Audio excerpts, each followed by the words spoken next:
Can you talk about some of the effects that have, we'll say transpired? Obviously, we're constantly concerned about the effects of climate change, especially here in South Florida.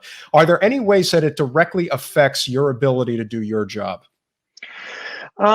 So it definitely increases call volume if the belief in climate change is identified and you were to Google it, you would start to see sea rises, and you would see the flood zones. And if you look and do studies in just the last, I think it's only happened once ever before, where we ran out of names for hurricanes where they had to go to the Greek alphabet, right? Yeah. So with the climate change and flooding, that's a real big one here in Florida. And a lot of cities, a lot of municipalities are talking about what they have to do for the coastline. And what that really transpires in our job is, do we have the right equipment readily accessible to go ahead and make rapid rescues if in the event surges and rise in that type of tide changes happen? Are we ready, and do we have the logistics and the personnel that can meet the needs of if it becomes swift water or anything else that essentially can be caused by that? So I would say it's absolutely a concern, and we take it very serious as we're watching different changes happening. So we're really engaged with FEMA, NOAA, and all these organizations that really sort of feed us intel so we can prepare. But it all comes down to partnerships with our municipality leaders, our commissioners, our senators, our mayors, our governor. So we're ready for the residents. Yeah. I mean, to me, it's just a matter of when it's going to happen.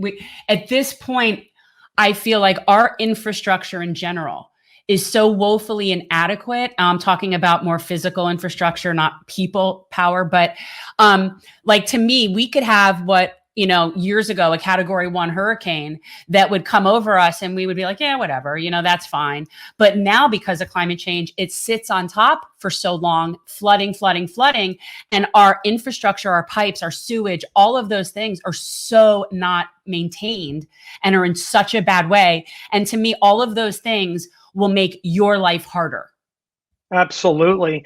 And what's interesting, I speak about the floods, but if you were to look back just within the last 18 months, maybe go back just a little further than that, the weather is changing so much, and the water also at times, as we've seen, has dried so quickly at different times that it's created the brush to be so dry that a lightning storm will go ahead and create acres upon acres of fires. And just that piece of the job as well, residents losing their homes, being able to put strike teams together throughout the state.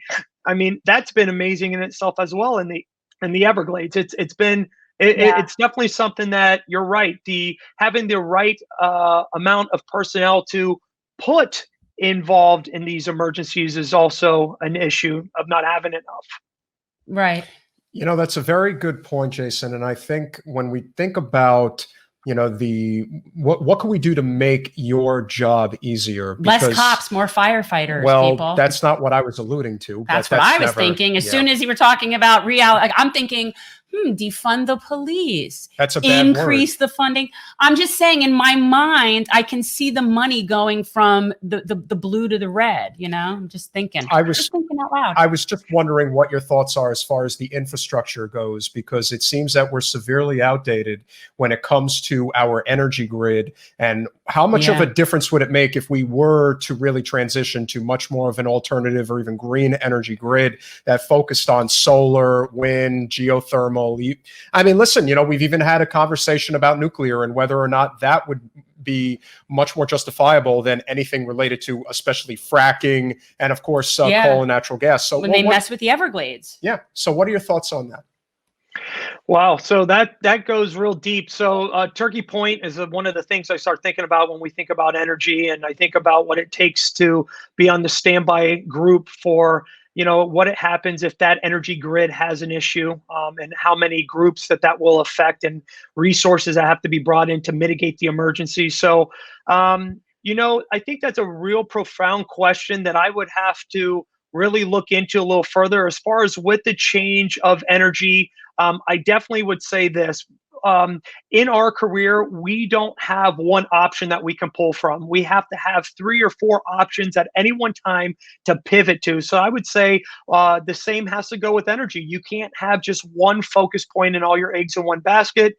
Coming up on Easter, maybe that was a good little pun right there. But in general, having resources, and that may be other energies. Absolutely, I think it's very smart to think about and potentially be prepared for. Thanks for watching. If you want to support our mission to transform politics into service, please like this video, subscribe, follow us on social media, and consider joining our Patreon, where you'll get early access to our interviews as well as other exclusive content. Links are in the description. Peace out.